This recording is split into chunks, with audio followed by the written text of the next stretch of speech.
Willow Creek was a small, happy village. Nestled between rolling hills, it was a peaceful place. The villagers were kind and close-knit. They helped each other. They celebrated together. At the heart of this lovely village lived old Eli, the lantern maker. Eli was known for his warm smile and gentle heart. His workshop, a cozy nook filled with the aroma of wood and paint, was a favorite spot for the village children. He would tell them stories. He would show them how to craft little trinkets, but most importantly, he would teach them about hope. Hope that shines brightest in the darkest of times. Eli's lanterns were famous, not for their intricate designs, but for the warmth they brought. Each lantern was a beacon of hope, a symbol of resilience. The villagers hung them in their homes, a reminder that even in darkness, light always finds a way. One day, a fierce storm raged through Willow Creek. The wind howled like a beast. The rain lashed down, relentless and unforgiving. The river, usually calm and serene, turned into a raging torrent. When the storm finally subsided, it left behind a trail of destruction. Homes were damaged, fields were flooded. The once vibrant village was shrouded in gloom. The villagers were devastated. Their spirits were as broken as their homes. The storm had not only ravaged their village, but also extinguished their hope. Eli's workshop, too, was in ruins. The storm had blown away the roof, soaking his tools and materials. Broken lanterns lay scattered on the wet floor. Seeing his workshop in such disarray, Eli felt a pang of despair. He was old and weary. Rebuilding seemed an insurmountable task. The villagers gathered amidst the wreckage, their faces etched with despair. The storm had taken so much from them, they felt lost and hopeless. Eli, despite his own grief, looked at his devastated workshop and then at the despairing villagers. He knew he had to do something.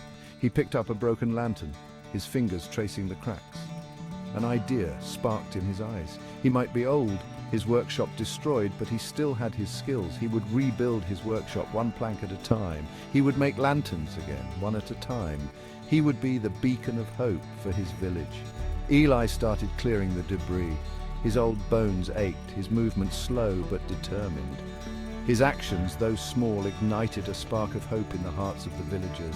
They saw in him the spirit of resilience, the will to rise again. One by one, they picked up tools and joined him.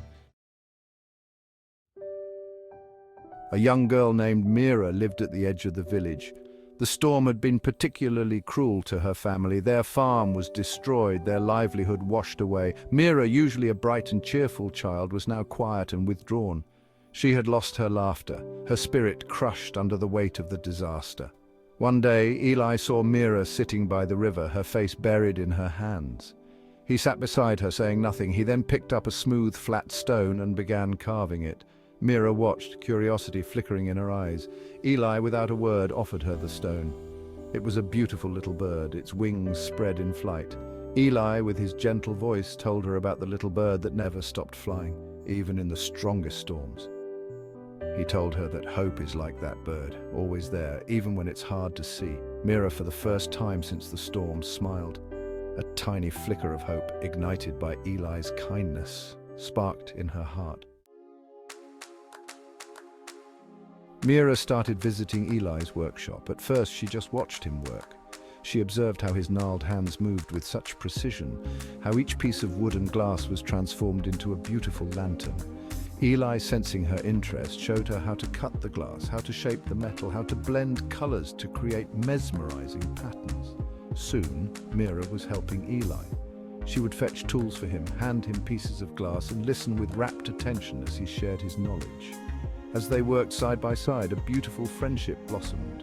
Eli found solace in Mira's youthful energy, and Mira discovered a mentor and a friend in Eli. Inspired by Eli and Mira, other villagers started coming to the workshop. Some came to learn, some came to help, some came simply to be in the presence of hope.